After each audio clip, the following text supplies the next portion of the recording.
Hello friends, నేను Soujanya. Welcome back to my channel grow plants. నేను ఈరోజు మీకు ఒక ఇంట్రెస్టింగ్ ప్లాంట్ గురించి చెప్పాలనుకుంటున్నానండి.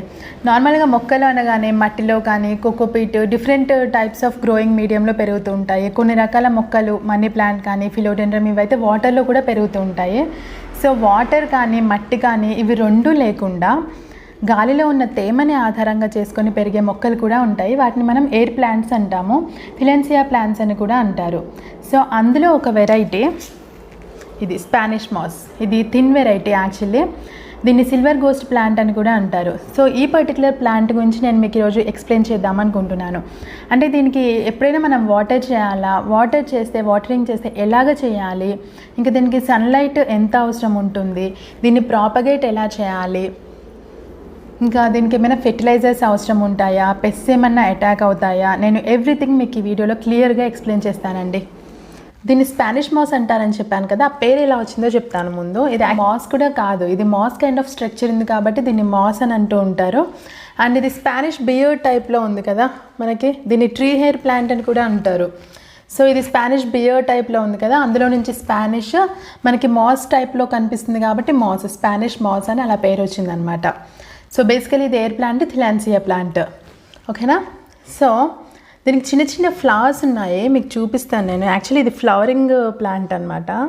చాలా స్మాల్ ఉంటాయి ఫ్లవర్స్. ఇదిగోండి, మీకు కనిపిస్తుందా? ఎస్, ఇక్కడ 2-3 ఉన్నాయి. ఇదిగో దీనికి ఉంది ఒక ఫ్లవర్. ఇదిగో అది ఫ్లవర్, అదొక ఫ్లవర్. సో అలాంటివి కొన్ని ఉన్నాయండి. సో ఇది బేసికలీ ఫ్లవరింగ్ ప్లాంట్ అనమాట. బట్ ఫ్లవర్స్ కోసం అని కాదు, ఇది చూడడానికి చాలా అందంగా ఉంటుంది కాబట్టి దీన్ని పెంచుకుంటూ ఉంటాం మనము. అండ్ నెక్స్ట్ వచ్చేసి ఇది ఎపిఫైట్ అండి. ఎపిఫైట్ అంటే దీనికి ఇదిగో ఇలాగ రూట్స్ సిస్టమ్ అంటూ ఏమీ ఉండదు. ఇది పెద్ద పెద్ద చెట్ల మీద ఇది పెరుగుతుంది. బట్ పరాన్నజీవి అయితే కాదు, పారాసైట్ అయితే కాదు. ఇది ఎలా అంటే పెద్ద పెద్ద చెట్ల మీద ఇది పెరుగుతుంది. అండ్ గాలిలో ఉన్న తేమని ఇదిగో ఈ లీవ్స్ త్రూగా న్యూట్రిషన్స్ని తయారు చేసుకొని ఇది పెరుగుతుంది అనమాట. అందుకని దీన్ని ఎపిఫైట్ అంటారు. సో చూసారు కదండి. అండ్ నెక్స్ట్ వచ్చేసి దీన్ని ఫస్ట్ నేను మీకు దీన్ని ప్రాపగేట్ ఎలా చేయాలి అనేది ఎక్స్ప్లెయిన్ చేస్తాను.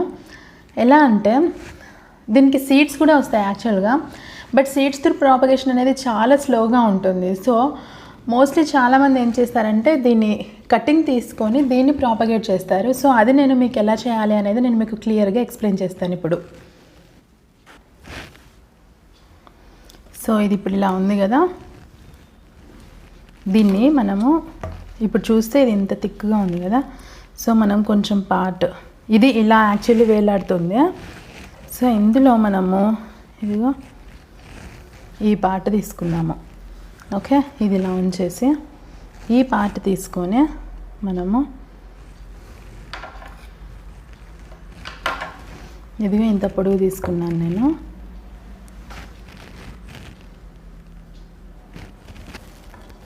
ఫస్ట్ నేనైతే ఇదిగో ఈ జాబ్ స్ట్రాప్ అంటారు కదా, అది తీసుకొని నేను ముందే కొంచెం కట్టేస్తున్నాను అనమాట. దీనికి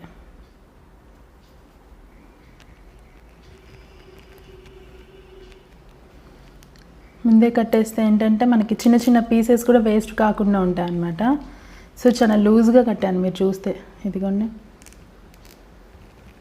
ఇదిగో ఇది చాలా లూజ్గా కట్టాను. ఏంటంటే ఎక్కువగా గట్టిగా ట్యాంగిల్ అయిపోతే ఈ ప్లాంట్కి అస్సలు నచ్చదు. అండ్ మీరు ఎప్పుడైనా కానీ ఇది చేసేటప్పుడు ఇనుప వైర్లు కానీ మెటల్వి అసలు ఏమీ యూజ్ చేయొద్దు, ఓన్లీ ప్లాస్టిక్ యూజ్ చేయండి. ఎందుకంటే ఇది మెటల్ మీద ఉన్న పెయింట్స్ కానీ మెటల్ కానీ అస్సలు ఈ ప్లాంట్కి నచ్చదు. అండ్ దెన్ ఈ ప్లాంట్ ఏంటంటే చనిపోవడం కూడా జరుగుతుంది. మనం ఒకవేళ మెటల్ క్లిప్స్ కానీ యూజ్ చేసి ఈ ప్లాంట్ని హ్యాంగ్ చేద్దామని ట్రై చేస్తే ప్లాంట్ అనేది చనిపోవడం కూడా జరుగుతుంది. సో ఇట్టి పరిస్థితుల్లోనూ కూడా ఈ ప్లాంట్కి మెటల్ అనేది యూజ్ చేయొద్దు. ఓకేనా. సో నేను జాబ్ స్ట్రాప్తో టైట్ చేశాను కదా ఈ ఇక్కడ వరకు. నేను ఇప్పుడు దీన్ని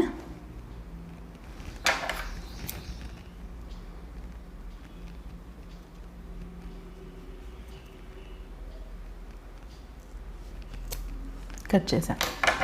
ఓకే. సో మనకి కొత్తది వచ్చింది ప్లాంట్.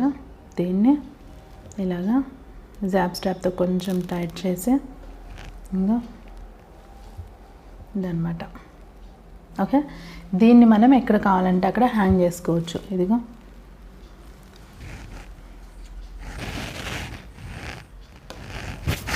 ఓకేనా, ఇలాగ మనం ప్రాపగేట్ చేసుకోవచ్చు అండి ప్లాంట్ని. అండ్ మనకి ఇక్కడ కొత్తగా లీవ్స్ అనేవి ఇక్కడ నుంచి కంటిన్యూ అవుతాయి. అండ్ ఇదేమో కొత్త ప్లాంట్ లాగా, ఇది కొత్త ప్లాంట్ లాగా పెరుగుతుంది అనమాట. సో ఇదండి మన కొత్త తిలాన్సియా ప్లాంట్, స్పానిష్ మాస్. సో ఇదేంటంటే మీరు అబ్జర్వ్ చేస్తే ఈ పెద్ద ప్లాంట్ కూడా ఇలాగా వేలాడుతూ ఉంది కదా. సో దీన్ని కూడా కంపల్సరీ ఇలానే వేలాడతీయాలి. ఒకవేళ మీరు రివర్స్లో ఏమైనా ట్రై చేశారు అని అంటే మళ్ళీ ఈ ప్లాంట్ బేసికల్లీ ఏంటంటే ఈ ప్లాంట్ కొంచెం సెన్సిటివ్ ప్లాంట్ అండి. మనం డిఫరెంట్ కైండ్ ఆఫ్ ఎన్విరాన్మెంట్స్కి దీన్ని ఎక్స్పోజ్ చేయకపోవడము, ఇంకా అది ఎలాగో ఉందో అలాగనే మెయింటైన్ చేయడం అనేది బెస్ట్ ప్రాసెస్ అనమాట. ఇది బాగా పెరగాలి అని అంటే డిఫరెంట్ కైండ్ ఆఫ్ ఎన్విరాన్మెంట్స్ అంటే ఒకసారి లివింగ్ ఏరియాలో, ఒకసారి ముందు రూమ్లో, ఒకసారి మనము బెడ్రూమ్లో, ఒకసారి బాత్రూంలో, ఇలా ఫ్రీక్వెంట్గా మారుస్తూ ఉండొద్దు అనమాట. దీనికి ప్లేస్ చేంజ్ అనేది అడ్జస్ట్ అవ్వడానికి కొంత టైం పడుతుంది.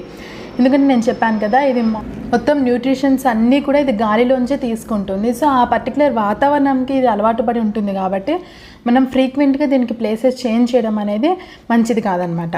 ఓకేనా. అండ్ మీకు ఇందాక ఒక విషయం చెప్పాను, ఎట్టి పరిస్థితుల్లోనూ దీనికి మెటల్ క్లిప్స్ కానీ మెటల్ వైర్స్ కానీ యూజ్ చేయొద్దు. యూజ్ చేస్తే ఈ లీవ్స్ అనేవి బ్లాక్గా టర్న్ అయిపోయి ప్లాంట్ చనిపోతుంది. ఇలాంటివి 2-3 ఉన్నాయన్నమాట. మెటల్ క్లిప్స్, మెటల్ వాటికి దీన్ని దూరంగా ఉంచడము, డిఫరెంట్ కైండ్ ఆఫ్ ప్లేసెస్ ఊరికే చేంజ్ చేస్తూ ఉండడము, మళ్ళీ ఒకసారి ఇలా హ్యాంగ్ చేసి మళ్ళీ ఇలా హ్యాంగ్ చేయడము, ఇలాంటివన్నీ చేయకూడదు అనమాట ఈ ప్లాంట్కి. ఓకేనా. సో ఇలా మనం ప్రాపగేట్ చేసుకోవచ్చు ఈ ప్లాంట్ని. నెక్స్ట్ ఈ ప్లాంట్కి సన్లైట్ వచ్చేసి మీరు ఒకవేళ ఈస్ట్ సైడ్ కానీ వెస్ట్ సైడ్ విండోస్లో కానీ ఒకవేళ మీరు ఈ ప్లాంట్ని పెట్టేలాగైతే కనుక మార్నింగ్ వచ్చే ఎండ్ అనేది దీనికి పర్వాలేదు. బట్ ఆఫ్టర్నూన్ వచ్చి డైరెక్ట్ సన్లైట్ నుంచి మాత్రం దీన్ని మనం కాపాడాల్సి వస్తుంది. ఎందుకంటే ఆఫ్టర్నూన్ నుంచి వచ్చి డైరెక్ట్ సన్లైట్ ఈ ప్లాంట్ మీద పడ్డప్పుడు ఈ లీవ్స్ అనేవి మాడిపోయే ఛాన్సెస్ ఉంటాయన్నమాట. సో మనం ఏంటంటే ఇండైరెక్ట్ బ్రైట్ సన్లైట్ చూసుకుంటే బెటర్. బట్ మార్నింగ్ ఈవినింగ్ వచ్చే లిటిల్ బిట్ ఆఫ్ ఎండ్ అనేది తట్టుకోగలదు అనమాట. ఓకేనా. అండ్ నెక్స్ట్ వచ్చేసి దీనికి ఫెర్టిలైజర్స్ అయితే అసలు ఏమీ అవసరం పడదండి. ఎందుకంటే ఇది నేచురల్గానే ఇది బాగా పెరుగుతుంది. నేనైతే ఎప్పుడు కూడా దీనికి ఫెర్టిలైజర్ యూజ్ చేయలేదు. సో మనకు అవసరం పడదనమాట. నెక్స్ట్ పెస్ట్స్ వచ్చేసి దీనికి పెస్ట్ అటాక్ కూడా ఉండదు. దీనికి అసలు పెస్ట్ కంట్రోల్ అనేది అసలు అవసరమే పడదు. ఎలాంటి పురుగులు ఇంకా రకరకాల కీటకాలు అనేవి అసలు ఈ ప్లాంట్ని అటాకే చేయవు. ఏంటంటే చిన్న లాజిక్ ఏంటంటే బేసికల్లీ ఇందులో పెద్దగా న్యూట్రిషన్స్ అంటూ ఏమీ ఉండవు కదా. మన కీటకాలకైనా కానీ న్యూట్రిషన్స్ బాగా ఉండే లీవ్స్ని వాటినే తినడానికి ఇష్టపడతాయి. సో ఇందులో పెద్దగా న్యూట్రిషన్స్ ఏమీ ఉండవు. సో పెస్ట్ అటాక్ అనేది దీని మీద అసలు 99% జరగదని చెప్పుకోవచ్చు అనమాట. ఓకేనా. సో నేను మీకు చెప్పినట్టు యాక్చువల్గా దీనికి వాటరింగ్ అనేది చాలా ఇంపార్టెంట్ అండి. ఎందుకంటే గాలిలో ఉన్న వాతావరణంలో ఉన్న తేమని అబ్జర్వ్ చేసుకుని ప్లాంట్ పెరుగుతుంది. But at the same time గాలిలో ఉన్న తేమ అనేది దీనికి ఒక్కోసారి అసలు సరిపోదన్నమాట. అలాంటప్పుడు మనం ఎక్స్టర్నల్గా వాటర్ స్ప్రే చేస్తూ ఉండాలి. అండ్ బేసికలీ ఇది చాలా humid loving plant. So humidity బాగా ఎక్కువగా ఉండే ప్లేస్ చూసుకొని మనం ఇది ప్లేస్ చేసుకుంటే బాగుంటుంది. నేను ఈ ప్లాంట్ని ఎక్కడ ప్లేస్ చేస్తాను అనేది నేను మీకు చూపిస్తాను. నేను ఎక్కడ పెడుతున్నాను అనేది మీకు చూపిస్తాను. సో ఫస్ట్ మనం వాటరింగ్ అనేది స్ప్రే చేసుకోవాలి అని చెప్పాను కదా. సో ఇప్పుడు నేను తీసుకుంటే ఇప్పుడు ఈ ప్లాంట్ తీసుకున్నాను. ఇది చూసారా కంప్లీట్ యాక్చువల్లీ గ్రే కలర్లో ఉంది కదా. సో నేను ఇప్పుడు వాటరింగ్ చేస్తాను. ఇది ఎలాగ గ్రీన్ కలర్లో టర్న్ అవుతుందో చూడండి. సో గ్రే కలర్లో ఉన్నప్పుడు మనం అర్థం చేసుకోవచ్చు అనమాట ఈ ప్లాంట్కి వాటర్ అవసరమో. సో మనం కొంచెం స్ప్రే చేయాల్సిన అవసరం ఉంది అనేది. ఓకేనా. సో చూడండి గ్రీన్ కలర్లోకి టర్న్ అయింది. ఇదిగో ఇలాగా. సో ఇలా వాటరింగ్ చేసుకోవచ్చు. ఇది ఏంటంటే చాలా చిన్న బంచ్ కదా. సో ఏంటంటే మనం వాటర్ చేసినప్పుడు స్ప్రే చేసినప్పుడు లోపల ఉన్న లీవ్స్కి కూడా ఇది వెళ్ళిందని మనం అనుకోవచ్చు. బట్ వేరే ఇది తీసుకుంటే ఇది చాలా పెద్దగా ఉంది బంచ్. దీనికి కూడా మనం స్ప్రే చేయొచ్చు. ఇదిగో నేను స్ప్రే చేస్తూ ఉంటే కలర్ మారుతూ ఉంటుంది. మీరు చూడండి. చూసారా ఎలా మారుతుందో కలర్. ఇదిగో ఇటువైపు ఏమో స్ప్రే చేయలేదు, ఇటువైపు ఏమో చేశాను. సో దాన్ని బట్టి దీనికి వాటర్ అవసరం అనేది మనకు అది ఆల్రెడీ ఒకవేళ ఇలాంటి కలర్లో ఉందనుకోండి మనం స్ప్రే కానీ వాటర్ చేయాల్సిన అవసరం లేదని దాని అర్థం. ఓకే. ఇలాగ స్ప్రే చేసుకోవచ్చు. బట్ ఏంటంటే ఒక్కోసారి దీనికి వాటర్ అవసరం అనేది చాలా ఎక్కువ ఉంటుంది. అండ్ మనం ఇలా స్ప్రే చేయడం వల్ల లోపల ఉన్న లీవ్స్కి, ఇప్పుడు ఈ లోపల ఉండే లీవ్స్ ఉంటాయి కదా, వాటికి వాటర్ అనేది అందదు. సో అలాంటప్పుడు మనము ఇంకొక ప్రాసెస్ ఉంటుంది, అలాగ వాటరింగ్ చేసుకుంటే ప్రతి లీఫ్ కూడా దీనికి వాటర్ అనేది ఇది చాలా బాగా పెరగడానికి దోహదపడుతుంది అనమాట. అదెలా అంటే ఇంకో ఇలాగ ఒక టబ్లో వాటర్ తీసుకొని దానిలో మనము ఈ పర్టికులర్ దాన్ని కొంచెం సేపు ఒక 1 minute సరే పెట్టగానే గ్రీన్ కలర్ అయిపోతుంది చూస్తే మీరు. ఒక 1 minute అలాగా సోక్ అవ్వనివ్వాలన్నమాట. సో ఏంటంటే ప్రతి ఒక్క లీఫ్ కూడా మంచిగా దీనికి వాటర్ అందేలాగా ఉంటుందన్నమాట. ఇలాగా ఒక 1 minute మాత్రమే సోక్ చేయాలి. ఎక్కువసేపు మీరు సోక్ చేస్తే మళ్ళీ దీనికి రాట్ వచ్చే ఛాన్సెస్ ఉంటాయి, లీవ్స్ అనేవి కుళ్ళిపోయే ఛాన్సెస్ ఉంటాయి. సో ఒక 1 minute మాత్రమే సోక్ చేయాలి, ఓకేనా. సో ఇది ఇంకొక ప్రాసెస్ అనమాట. ఏంటంటే మనకి బాగా ఎండాకాలం ఉంది, సో వాటర్ మనం స్ప్రే చేసేది సరిపోవట్లేదు అని అనుకున్నప్పుడు ఇలాగ 2-3 daysకి ఒకసారి మీరు ఇలాగా చేస్తూ ఉంటే బాగుంటుందన్నమాట. నార్మల్ టైంలో కూడా మీరు వీక్లీ వన్స్, అంటే ఇప్పుడు వర్షాకాలం ఉంది లేకపోతే మన చలికాలం ఉంది, అలాంటి టైంలో ఏంటంటే వీక్లీ వన్స్ మనం ఇలాగా వాటర్లో ముంచి తీస్తూ ఉంటే సరిపోతుంది. అంటే మీరు మొక్క నీటిని బట్టి, మీరు అవసరాన్ని బట్టి మీరు చూస్తూ ఉండాలన్నమాట. బాగా గ్రే అయిపోతుంది అని అనుకున్నప్పుడు మనం కంపల్సరీ వాటరింగ్ చేస్తూ ఉండాలి ప్లాంట్కి. ప్లాంట్ పెరగాలి అని అంటే మొత్తం హ్యూమిడిటీ ఉండాలి. నెక్స్ట్ వచ్చేసి ఇలాగ వాటరింగ్ చేస్తూ ఉండాలండి. అండ్ ఫెర్టిలైజర్స్ కానీ పెస్ట్స్ కానీ ఏవి కూడా పెద్దగా అవసరం ఉండదు, ఓకేనా. సో అయిపోయిందండి, మొత్తం గ్రీన్గా అయిపోయింది ప్లాంట్. అండ్ దీనికి కంప్లీట్గా వాటరింగ్ అయింది అని మనం చెప్పుకోవచ్చు అనమాట. సో నేను దీన్ని మళ్ళీ తీసుకెళ్ళి దాని ప్లేస్లో పెట్టేస్తాను. సో ఈ మొక్క నేను ఇక్కడ ఈ ప్లేస్లో హ్యాంగ్ చేస్తానండి, అవుట్డోర్లోనే పెడతాను. ఇక్కడ ఏంటంటే డైరెక్ట్ సన్లైట్ అనేది రాదు అండ్ చాలా మొక్కలు ఉంటాయి, దాంతోనే మనకి ఒక కైండ్ ఆఫ్ హ్యూమిడిటీ అనేది డెవలప్ అవుతుంది. అండ్ ఈ ప్లాంట్కి ఇది చాలా బాగుంటుంది అనమాట. అండ్ చాలా బాగా పెరుగుతుంది కూడా నా మొక్క. అండ్ ఇండోర్లో అయితే నేను ఇంతవరకు పెట్టలేదు, బట్ ఇండోర్లో కూడా ఈ ప్లాంట్ పెట్టుకోవచ్చు. ఇది బేసికల్లీ మనకి సక్లెంట్ లాగానే మనం ట్రీట్ చేసుకోవచ్చు అనమాట. మనము ఎక్కువ ఓవర్ వాటరింగ్ చేయకుండా మనకి మంచి గాలి వచ్చే, అంటే చాలా ఎక్కువ హాట్ ఎయిర్ కాకుండా బట్ గాలి వచ్చిపోయే లాంటి ప్లేస్లో మనం పెట్టుకోవాలన్నమాట, ఓకేనా.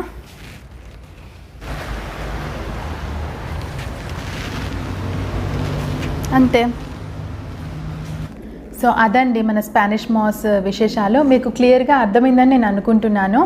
ఈ మొక్క తెచ్చుకుంటే ఎలా అంటే మన ఇంట్లో ఒక డిఫరెంట్ లుక్ యాడ్ చేస్తుంది. మనకి ఎలాంటి గ్రోయింగ్ మీడియం లేకుండా ఇలా మనం ఎక్కడంటే అక్కడ హ్యాంగ్ చేసుకోవచ్చు అండ్ చాలా బ్యూటిఫుల్గా కూడా ఉంటుంది. అండ్ ఈ వీడియో మీకు నచ్చిందని నేను అనుకుంటున్నాను. ఒకవేళ మీకు ఈ వీడియో నచ్చితే కనుక లైక్ చేయండి, షేర్ చేయండి, కమెంట్ చేయండి and please subscribe to my channel grow plants. Thank you.